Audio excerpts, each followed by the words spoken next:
Hi friends, വിഷ്ണുശാലിനിയുടെ പുതിയ എപ്പിസോഡില് സത്യഭാമയുടെ വീട്ടിലേക്ക് പുതിയൊരു കഥാപാത്രം വരണേ. വിഷ്ണു ഇങ്ങനെ അന്തം വിട്ട് നിക്കാ. എടാ വിഷ്ണു, ചിറ്റപ്പനാടാ ഉപേന്ദ്രൻ എന്ന് പറഞ്ഞിങ്ങനെ ചിരിക്കും. വിഷ്ണുവിന് മനസ്സിലായിട്ടില്ല എന്ന് തോന്നുന്നു. വിഷ്ണു അടുത്തേക്ക് ചെല്ല. ചിറ്റപ്പനോ എന്ന് നോക്കുമ്പോ പിന്നെ അല്ലാതെ എന്ന് പറഞ്ഞ ചിറ്റപ്പൻ വിഷ്ണുവിനെ അങ്ങ് കെട്ടിപ്പിടിക്കും. വിഷ്ണുവിന് മനസ്സിലായിട്ടില്ല. അല്ല, ഇതെപ്പോഴാ നാട്ടിലെത്തിയത്? ചിറ്റപ്പൻ പറയും, താമസം വിദേശത്താണെങ്കിലും നാട്ടിലേക്ക് വരാതിരിക്കാൻ പറ്റില്ലല്ലോ. എന്താ എന്റെ ചേട്ടനും ചേട്ടത്തിയൊക്കെ? വിഷ്ണു അറിയാം, അച്ഛൻ കുറെ നാളായിട്ട് പുറത്തേക്കൊന്നും ഇറങ്ങാറില്ല, അറിയാലോ. ചിറ്റപ്പൻ പറയും, ഞാൻ ഓർക്കുന്നു, ഇടയ്ക്ക് എപ്പോഴും വിളിച്ചപ്പോ ഹോസ്പിറ്റലോ മറ്റോ ആണെന്ന് പറയണ്ടായി. മെഡിസിൻസ് ഒക്കെ ഇപ്പോഴും ഉണ്ടോ? വിഷ്ണു പറയും, ആയുർവേദം നോക്കുന്നുണ്ട്, പിന്നെ മുമ്പത്തേക്കാളും കുറച്ചുകൂടെ മെച്ചപ്പെട്ടിട്ടുണ്ട്. ചിറ്റപ്പൻ വാ എന്ന് പറഞ്ഞ അകത്തേക്ക് കൂട്ടിക്കൊണ്ട് പോവാ. അച്ഛാ, ധാരാ വന്നിരിക്കുന്നത് നോക്കിയേ എന്ന് പറഞ്ഞു നോക്കുമ്പോ രാഘവേട്ടൻ അങ്ങ് ഞെട്ടും. അടിമുടി നോക്കാ ഉപേന്ദ്രൻ. ചിറ്റപ്പൻ വന്നിട്ട് വയ്ക്കും, ചേട്ടൻ എന്നെ മനസ്സിലായില്ലേ? രാഘവേട്ടൻ ചോദിക്കും, എന്താ ഉപേന്ദ്ര നീ പറയുന്നത്? നീ എവിടെ പോയി ക്യാഷ് ഉണ്ടാക്കിയാലും എത്ര വില കൂടിയ കോട്ടിട്ടാലും നീ മൂലം പല സ്ഥലങ്ങളിൽ നിന്നും തല്ലുകൊണ്ടിട്ടുള്ള എനിക്ക് അത്ര പെട്ടെന്ന് നിന്നെ മറക്കാൻ പറ്റുമോ? ഇത് കേൾക്കുമ്പോ വിഷ്ണുവിന് അങ്ങ് ചിരി വരും. എന്തായാലും നീ ഇരിക്കി. അങ്ങനെ ഉപേന്ദ്രൻ അവിടെ ഇരിക്കും. അല്ല, നിനക്ക് മലേഷ്യയൊക്കെ അങ്ങ് മടുത്തോ? ഒടുവിൽ ഭേദം നമ്മുടെ നാട് തന്നെയാണെന്ന് മനസ്സിലായോ? ഓ ഇല്ലേട്ടാ, ഫാമിലി ഒക്കെ ഇപ്പോഴും അവിടെ തന്നെയാ. എനിക്കിപ്പോ അവിടെ ഫർണിച്ചറിന്റെ ബിസിനസ്സാ. വുഡിൽ തീർത്ത എല്ലാ ഐറ്റംസും സെയിലുണ്ട്. എല്ലാ ഫോറിൻ കൺട്രീസിലും ബ്രാഞ്ചുകളുണ്ട്. ഇല്ലാത്തത് ഇവിടെ മാത്രം ഇന്ത്യയിൽ. അതുകൊണ്ട് നമ്മുടെ ജന്മനാട്ടിലെ ഒരു ബ്രാഞ്ച് തുടങ്ങാനുള്ള ആലോചനയായിട്ട് ഇറങ്ങിയതാ. അങ്ങനെ ഇരിക്കുമ്പോഴായിരിക്കും രാഘവേട്ടന്റെ അടുത്തേക്ക് ചിരിച്ചുകൊണ്ട് ഭാമ വരുന്നത്. ഉപേന്ദ്രനെ കാണുന്നതും ഭാമ ഞെട്ടിലൂടെ രാഘവൻ നായർ നോക്കും. ഏട്ടത്തി എന്ന് വിളിക്കുമ്പോഴാ ഭാമയ്ക്ക് ആളെ മനസ്സിലായത്. ഉപേന്ദ്രനോ? അതെ. ഭാമയ്ക്കും ഇതെന്താ ഇപ്പൊ ഇവിടെ ഒരു മുന്നറിയിപ്പും ഇല്ലാതെ? കാര്യമുണ്ട് ഏട്ടത്തി, വിശദമായിട്ട് പറയാം. ഭാമ പറയും, ആയിക്കോട്ടെ എന്ന് പറഞ്ഞ് ഭാമയുടെ കയ്യിൽ ജ്യൂസ് ഉണ്ട്. രാഘവേട്ടനെ നോക്കുമ്പോ അത് കൊടുക്കാൻ പറയും. ഒരു ഗ്ലാസ് ജ്യൂസ് കുടിക്കുന്നുണ്ട്, കുഴപ്പമൊന്നുമില്ലല്ലോ. രാഘവേട്ടന് വേണ്ടി എടുത്തതാ, മധുരം കുറച്ചായിട്ടിരിക്കുന്നത്. അതിനെന്താ ഏട്ടത്തി? ഏട്ടത്തിയുടെ കൈ കൊണ്ട് തന്നാൽ ഞാൻ എന്തെങ്കിലും വേണ്ടെന്ന് പറയോ? ഇങ്ങ് തന്നേക്ക് എന്ന് പറഞ്ഞ് രണ്ട് കൈ നീട്ടി അതങ്ങ് വാങ്ങിച്ചു കുടിക്കും. രാഘവേട്ടൻ പറയും, അത് നീ പറയില്ലെന്നേ എനിക്കറിയാം. നീ കെട്ടാൻ ആഗ്രഹിച്ചിരുന്ന പെണ്ണിനെ ഞാൻ അടിച്ചെടുത്തതില് പണ്ടേ നിനക്ക് കുറച്ച് പരിഭവം ഉണ്ടായിരുന്നു. ഇത് കേൾക്കുമ്പോ വിഷ്ണു ഇങ്ങനെ ഭാമേനെയും രാഘവേട്ടനെയും എന്തിനെ ചിറ്റപ്പനെയും നോക്കുന്നുണ്ട്. ഭാമ ഇങ്ങനെ വിഷ്ണു അവിടെ ഉള്ളത് കൊണ്ട് രാഘവൻ നേരെ നോക്കുക. അപ്പോഴേക്ക് ശ്യാമയും പൊന്നിയും അങ്ങോട്ട് വരും. അച്ഛൻ ചോദിക്കും, അല്ല, ആ മുഷിലൊക്കെ ഇപ്പൊ മാറിക്കാണല്ലോ അല്ലേ? അതൊക്കെ കഴിഞ്ഞു പോയ കഥകളല്ലേ ഏട്ടാ. വർഷങ്ങൾ എത്ര കഴിഞ്ഞു? എടുത്തി കേട്ടോ, ഞാനിപ്പോ വന്നിരിക്കുന്നതേ വലിയൊരു ബിസിനസ് ഓഫർ ആയിട്ടാ. എനിക്ക് ഇവിടെ അത് നടത്തിക്കൊണ്ടു പോവാൻ ഒരാള് വേണം. അങ്ങനെ ചിന്തിച്ചപ്പോ ഈ വിഷ്ണുവിന്റെ കാര്യാ എനിക്ക് ഓർമ്മ വന്നത്. എന്താ വിഷ്ണു, ഒരു വർക്കിംഗ് പാർട്ട്ണറായിട്ട് നിനക്ക് എന്റെ കൂടെ നിന്നൂടെ? വിഷ്ണു ഇങ്ങനെ അച്ഛനെ നോക്കുന്നുണ്ട്. എന്താ വിഷ്ണു ഒന്നും പറയാത്തത്? അത് ചിറ്റപ്പ, എനിക്കങ്ങനെ ഭാരിച്ച ഉത്തരവാദിത്തങ്ങളൊന്നും ഏറ്റെടുക്കാൻ പറ്റിയൊരു സാഹചര്യമല്ല. പിന്നെ നേരെ വാ നേരെ പോ, അതാണ് എന്റെ ഒരു രീതി. അതുകൊണ്ട് എന്നെ വിട്ടേക്ക് ചിറ്റപ്പ. ഞാനില്ല. പിന്നെ അതുമാത്രല്ല, ഇതുപോലത്തെ ബിസിനസ് ഒന്നും എനിക്ക് അങ്ങോട്ട് ശരിയാവത്തില്ല. അതുകൊണ്ടാ. ചിറ്റപ്പൻ പറയും, അപ്പൊ പിന്നെ എന്ത് ചെയ്യും? ഒരുപാട് പ്രതീക്ഷയിലാ ഞാൻ വന്നിരിക്കുന്നത്. എന്നെ നിരാശനാക്കി കളഞ്ഞല്ലോ ഏട്ടത്തി. ഭാമയ്ക്ക് എന്താ പറയണ്ടെന്നറിയില്ല. നമുക്ക് അതിനെക്കുറിച്ച് ആലോചിക്കാം. ഉപേന്ദ്രന് ഒരാളെ കിട്ടിയ പോരെ? ഇവിടെ വിഷ്ണുവിനോടൊപ്പം വീട്ടിലൊരാൾ കൂടെ ഉണ്ട്, രോഹിത്. രോഹിത്തോ? അപ്പോ രോഹിത്തിനെ തരാം. അവനാ ഇപ്പൊ ഇവിടുത്തെ ഹോട്ടൽ ബിസിനസ് ഒക്കെ നോക്കി നടത്തുന്നത്. നല്ലൊരു ബിസിനസ്സുകാരനാവാനുള്ള പ്രാപ്തിയും അവനുണ്ട്. ചിറ്റപ്പൻ പറയും, ഏട്ടത്തിക്ക് അറിയാലോ, ഒരിടത്തും ഉറച്ചു നിൽക്കുന്ന ഒരാളല്ല ഞാൻ. ഇവിടെ ചിലപ്പോ ഇങ്ങനൊരു ബിസിനസ് തുടങ്ങി വെച്ചിട്ട് നാളെ തന്നെ ചിലപ്പോ മലേഷ്യയിലേക്ക് മടങ്ങിയെന്നും വരാം. അങ്ങനെ വരുമ്പോ കാര്യങ്ങൾ ഉത്തരവാദിത്വത്തോടു കൂടി നോക്കി നടത്തുക തന്നെ വേണം. അത് നമ്മുടെ ചോരയാവുമ്പോ ആ ആത്മാർത്ഥത നമ്മളോട് കാണിക്കുമല്ലോ. ഈ വേർതിരിവ് ഇങ്ങനെ പറയണേക്കുമ്പോ ഭാമ ശ്യാമയെ നോക്കണേ. ഉപേന്ദ്ര, രോഹിത്തിനെ ഞാൻ എന്റെ മകനായിട്ട് തന്നെയാ വളർത്തുന്നത്. അവനൊരു കര പറ്റി കാണാനുള്ള ആഗ്രഹവും എനിക്കുണ്ട്.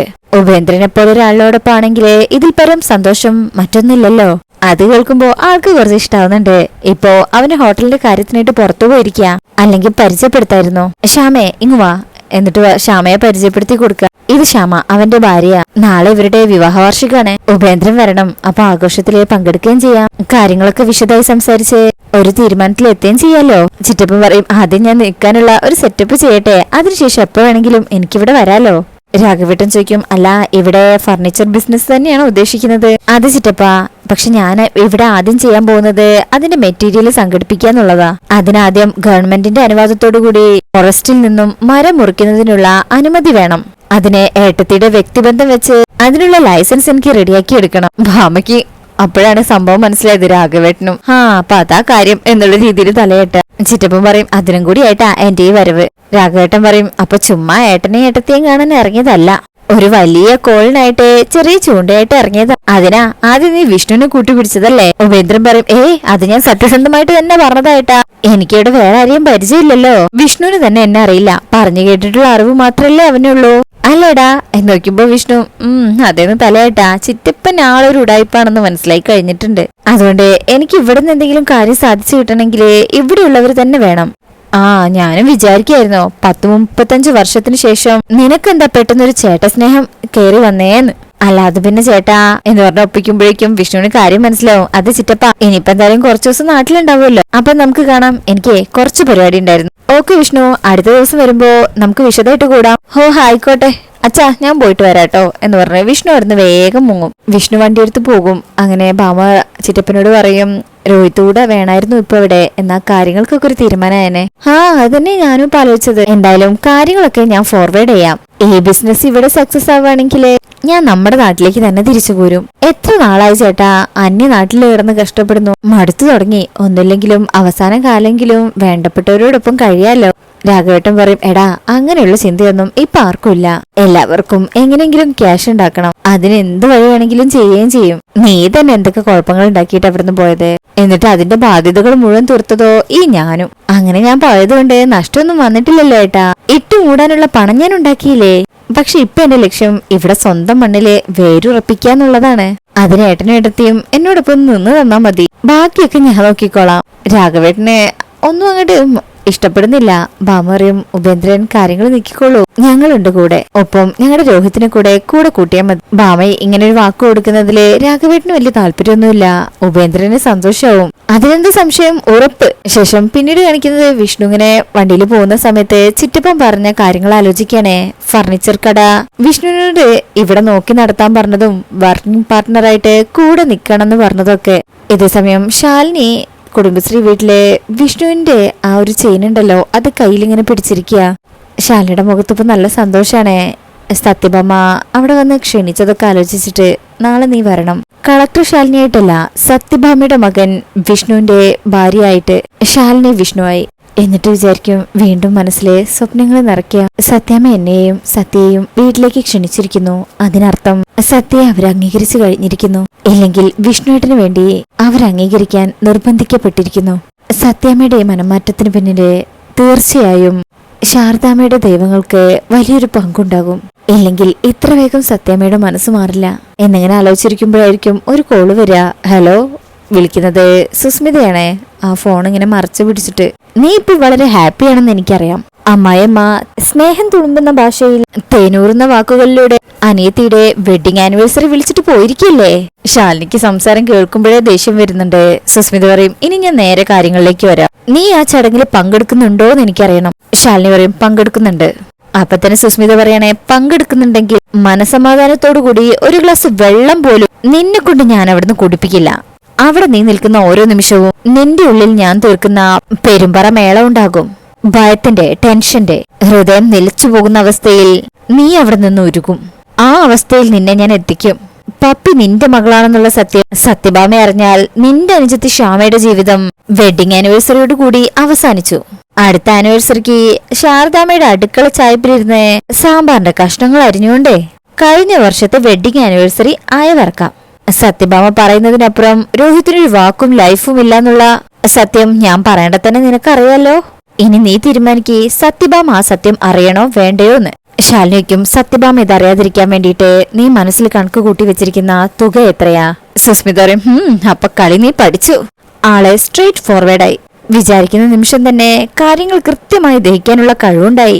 സിവിൽ സർവീസ് പരീക്ഷ എഴുതിയതുകൊണ്ട് ഗുണമുണ്ടായി. പട്ടിണി ഇറക്കേണ്ടി വരില്ല. ശാലിനി പറയും, തുകയുടെ വലുപ്പം പറഞ്ഞില്ല.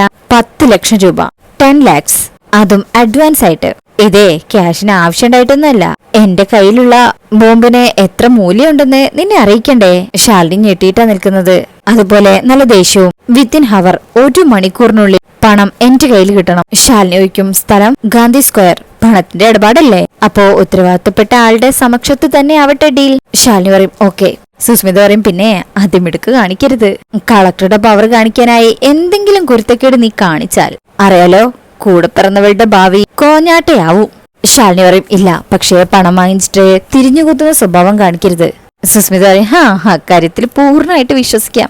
ശാലിനി പറയും എങ്കിൽ പണമായിട്ട് ഞാൻ വന്നിരിക്കും എന്ന് പറഞ്ഞ് ആ കോള് കട്ട് ചെയ്യാ. സുസ്മിത അപ്പൊ തന്നെ അവിടുന്ന് പോകും. ശാലിനി അതേക്കുറിച്ച് ആലോചിക്കും. ശേഷം പല്ലവിയെ വിളിക്കുക. അനു, ഒരു 10 ലക്ഷം രൂപ ഒരാൾക്ക് കൈമാറാനുണ്ട്, കാര്യങ്ങൾ രഹസ്യമായിരിക്കണം എന്ന് പറഞ്ഞ് ചില രഹസ്യങ്ങള് ഇപ്പൊ പറയുന്നുണ്ട്. അത് നമുക്കിപ്പൊ കേൾക്കാൻ കഴിയില്ല.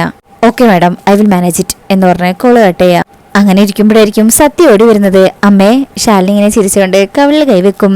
അമ്മേ, അമ്മയുടെ അച്ഛന്റെയും വെഡിങ് ആനിവേഴ്സറി ഫെബ്രുവരി 14-നാണല്ലേ? ഇത് കേൾക്കുമ്പോ ശാലിനി ഞെട്ടും. ഇതാര് പറഞ്ഞു? സത്യക്കും ശരിയല്ലേ? ശാലിനി പറയും ശരിയാണ്, പക്ഷേ മോള് ഇതെങ്ങനെ അറിഞ്ഞു? എന്നോട് അച്ഛൻ പറഞ്ഞു. ശാലിനിക്കും അച്ഛനോ? സത്യ പറയും അതെ, എന്റെ അച്ഛൻ തന്നെ. ഡേറ്റ് കൃത്യമല്ലേ? അപ്പൊ പിന്നെ അച്ഛൻ പറയുന്ന എല്ലാം സത്യമാണല്ലോ. ശാലിനി പറയും മോള് ഫോണിങ് തന്നെ എന്ന് പറഞ്ഞ് അത് വാങ്ങിച്ചു നോക്കുക. സത്യ പറയും നമ്പർ ഇല്ല, അച്ഛനെ തിരിച്ചു വിളിക്കാൻ പറ്റില്ല. അപ്പൊ ശാലിനിക്ക് ദേഷ്യം വരുന്നുണ്ടെങ്കിലും ചിരിച്ചുകൊണ്ട് സ്നേഹത്തിൽ പറയും ഇനി അച്ഛൻ വിളിക്കുമ്പോഴേ ഫോൺ അമ്മയ്ക്ക് തരണേ. സത്യക്കും എന്തിനാ എന്നെ ഇങ്ങനെ വിളിക്കുന്നതിനെ വഴക്കു പറയാനാണോ? ശാലിനി പറയും അമ്മയ്ക്ക് സംസാരിക്കാനാ, കുറച്ച് കാര്യങ്ങള് അമ്മയ്ക്കും ചോദിക്കാനുണ്ട്. സത്യ പറയും ശരി, പക്ഷെ അച്ഛനെ വഴക്കു പറയരുത്. ശാലിനി പറയും ഇല്ല, വഴക്കു പറയില്ല. എങ്കിൽ ഞാൻ അച്ഛനോടൊന്ന് സംസാരിച്ചു നോക്കട്ടെ, അച്ഛൻ സമ്മതിക്കുകയാണെങ്കിൽ അമ്മയ്ക്ക് തരാം. ശാലിനി പറയും പെട്ടെന്നായിരിക്കും സത്യ ആ ചെയിന് കാണുന്നത്. ഇത് ആരുടെ മാലയാ? അച്ഛന്റെ അല്ലേ? ശാലിനി പറയും സത്യ പറയും അച്ഛൻ വരുമ്പോ നമുക്കിത് തിരികെ കൊടുക്കാട്ടോ. ശാലിനി എന്ന് പറയുമ്പോ സത്യ അത് വാങ്ങിച്ച് ആ മാലയ്ക്ക് ഒരു ഉമ്മ കൊടുക്കും. ഇതാണുമ്പോ ഫസ്റ്റ് വിഷ്ണുവിനെ കണ്ട ദിവസം ക്ഷേത്രത്തിൽ വെച്ചിട്ട് ഒരു ഉമ്മ കൊടുക്കുന്നുണ്ടല്ലോ സത്യ, അത് ആലോചിക്കാണ് ശാലിനി. അപ്പോഴേക്ക് ശാരദാമ്മ വിളിക്കുമ്പോ ഇതാ വരുന്നു എന്ന് പറഞ്ഞ് ആ ചെയിനെ ശാലിനിയുടെ കയ്യിലേക്ക് വെച്ച് കൊടുത്തിട്ട് സത്യ അവിടുന്ന് പോകും. ശാലിനി ആ മാല മുറുകെ പിടിക്കും. ശേഷം സത്യയുടെ ഫോൺ ഇപ്പൊ കയ്യിലുണ്ടല്ലോ, അത് നോക്കിയതിനു ശേഷം ശാലിനിയുടെ ഫോണെടുത്ത് സൈബർ സെല്ലിലെ ആ പോലീസുകാരനെ വിളിക്കുകയാണ്. പറയൂ മാഡം. ശാലിനി പറയും ഞാനൊരു നമ്പർ തരാം, അതിൽ വരുന്ന കോളിന്റെ ഡീറ്റെയിൽസ് ഒക്കെ എനിക്ക് അറിയണം. ഓക്കെ മാഡം, നമ്പർ അയച്ചോളൂ, ഉടനെ തന്നെ വേണ്ടത് ചെയ്തോളാം. ശാലിനി പറയും ശരി, ഇനി വരുന്ന ഓരോ കോളും ചെക്ക് ചെയ്യണം. ഓക്കെ മാഡം എന്ന് പറഞ്ഞ് ആ ഉദ്യോഗസ്ഥൻ കോള് കട്ട് ചെയ്യാം. ശാലിനി നമ്പറൊക്കെ അയാൾക്ക് അയച്ചു കൊടുക്കണേ. ശേഷം മനസ്സിൽ വിചാരിക്കും ആരാണെങ്കിലും വെളിച്ചത്ത് വന്നേ വെക്കൂ. അതിനുശേഷം പിന്നീട് കാണിക്കുന്നത് സുസ്മിത ഒരു പർദ്ദയൊക്കെ ഇട്ട് കണ്ണടയൊക്കെ വെച്ച് ശാലിനിയും വെയിറ്റ് ചെയ്ത് നിൽക്കണേ. ശാലിനി ആണെങ്കില് കാറില് ഒരു പെട്ടിയിൽ പൈസ ആയിട്ട് വന്നോണ്ടിരിക്കുക. അങ്ങനെ സുസ്മിത വിചാരിക്കും ഈ ഒരു കാര്യത്തിന് വേണ്ടി എന്റെ കയ്യിൽ നിന്ന് ഒഴുകിയ ക്യാഷിന് കയ്യും കണക്കൂല്ല, അത് കുറച്ചെങ്കിലും തിരിച്ചു പിടിക്കണ്ടേ. ഇനിയുള്ള ശാലിനിക്കെതിരെയുള്ള കളികൾക്ക് അവളെ കൊണ്ട് തന്നെ അവളുടെ പണം ഉപയോഗിച്ച് തന്നെ പണി കൊടുക്കാം. അപ്പോഴേക്കും കാറ് വരുന്നത് കാണുമ്പോ സുസ്മിത വിചാരിക്കും വരുന്നുണ്ട്, ഇനി മുതൽ നീ എന്റെ വിരൽത്തുമ്പിലെ കളിപ്പാവയാണ് ശാലിനി. ഞാൻ ഈ രഹസ്യം വെച്ച് നിന്നെ മാക്സിമം ഊറ്റി ഒടുവിൽ ചണ്ടി പോലെ വലിച്ചെറിയും. ഒരു കളക്ടർ വന്നിരിക്കുന്നു, ഇന്ന് നീ എനിക്ക് 10 ലക്ഷം തന്നാൽ നാളെ നീ എനിക്ക് 20 തരും. ഞാൻ നിൽക്കുന്ന സ്ഥലത്ത് നീ കൊണ്ടുവന്ന് തരും. ആ അവസ്ഥയിലാക്കും നിന്നെ ഞാൻ. അങ്ങനെ ശാലിനി കാർന്നിറങ്ങിയിട്ട് ഈ പർദ്ദയിട്ട ആളെ ഇങ്ങനെ നോക്കണേ. സുസ്മിത തിരിഞ്ഞു നിൽക്കുക. ശാലിനി നിൽക്കുന്നത് അറിയുന്നുണ്ട്, കൈ കൊണ്ട് ഇങ്ങനെ വിളിക്കും. അങ്ങനെ ശാലിനി മുന്നിൽ വന്ന് നിൽക്കും. സുസ്മിത സൗണ്ട് മാറ്റിയിട്ടാ സംസാരിക്കുന്നത്. പണം കൊണ്ടുവന്നിട്ടുണ്ടോ? ശാലിനി പറയും ഉണ്ട് എന്ന് പറഞ്ഞിട്ട് ആ ബോക്സ് തുറന്ന് കാണിച്ചു കൊടുക്ക. സുസ്മിത പറയും തരുന്നത് കളക്ടർ ആയതുകൊണ്ട് എണ്ണി നോക്കേണ്ട കാര്യമില്ലല്ലോ. ശാലിനി പറയും പക്ഷെ തരുന്നതിന് മുമ്പ് എനിക്ക് നീ ആരാണെന്ന് അറിയണം എന്ന് പറഞ്ഞ ബുർക്ക പൊന്തിക്കാൻ നിൽക്കുമ്പോ അത് വേണ്ട എന്ന് പറഞ്ഞ് സുസ്മിത കൈ പിടിച്ചു വെച്ച് കൈ അങ്ങ് തട്ടി മാറ്റും. ശാലിനി ഇങ്ങനെ നോക്കി നിൽക്കുന്നത് കാണിച്ചിട്ടാ ഈ ഭാഗം കഴിയുന്നത്. പിന്നെ ഇതിന് നെക്സ്റ്റ് പ്രൊമോയില് കാണിക്കുന്നത് വെഡിങ് ആനിവേഴ്സറി അടിപൊളിയായിട്ട് ആഘോഷിക്കാനാണ് അവിടെ എല്ലാ അറേഞ്ച്മെന്റും ചെയ്തിരിക്കുന്നത്. ശ്യാമരോഹിത്തിന്റെ അടുത്ത് പറയാണ് ഞാൻ ഓർത്തില്ല ഇത്രയും ആർഭാടായിട്ട് നമ്മുടെ വെഡിങ് ആനിവേഴ്സറി ആഘോഷിക്കുന്നത്. ശേഷം പിന്നീട് കാണിക്കുന്നത് ഭാമ ഇങ്ങനെ വെയിറ്റ് ചെയ്തുകൊണ്ട് നിൽക്കുക. രാഘവേട്ടൻ ചോദിക്കും അല്ല ഭാമേ അവര് സമയത്ത് എത്തുന്നു പറഞ്ഞില്ലേ? ശാലിനിയെ വെയിറ്റ് ചെയ്താ നിൽക്കുന്നത്. വിഷ്ണു ഉണ്ട് തൊട്ടടുത്ത് തന്നെ. അങ്ങനെ നിൽക്കുമ്പോഴായിരിക്കും കാറ് വരുന്നത്. വിഷ്ണു ഇങ്ങനെ ആകാംക്ഷയിൽ നോക്കി നിൽക്കുക. അപ്പൊ ഉണ്ടാവും ശാലിനി അങ്ങോട്ട് വരുന്നേ. ശാലിനി ഇപ്പൊ നല്ല ലുക്കിലാണ് വന്നിരിക്കുന്നത്. സത്യേനെയും കൂടെ കാണുമ്പോ വിഷ്ണുവിന് സന്തോഷാവും, സത്യക്കും. അങ്ങനെ ഭാമയും വിഷ്ണു എല്ലാവരും ഇവരെ സ്വീകരിക്കുന്നുണ്ട്. ശാലിനി അകത്തേക്ക് വരുമ്പോ ശാലിനിയും വിഷ്ണുവിനെയും അടുത്ത് നിർത്തി ആരതി ഒഴിഞ്ഞിട്ടൊക്കെയാ ഭാമ സ്വീകരിക്കുന്നത്. നെക്സ്റ്റ് ഭാഗം അടിപൊളിയായിരിക്കും. അപ്പോൾ അടുത്ത റിവ്യൂ ആയിട്ട് നമുക്ക് കാണാം. അപ്പൊ ഇന്നത്തെ റിവ്യൂ ഇഷ്ടപ്പെട്ടിട്ടുണ്ടെങ്കിൽ ചാനൽ എല്ലാവരും ഒന്ന് ലൈക്ക് ചെയ്ത് സബ്സ്ക്രൈബ് ചെയ്ത് സപ്പോർട്ട് ചെയ്തേക്കണേ. താങ്ക്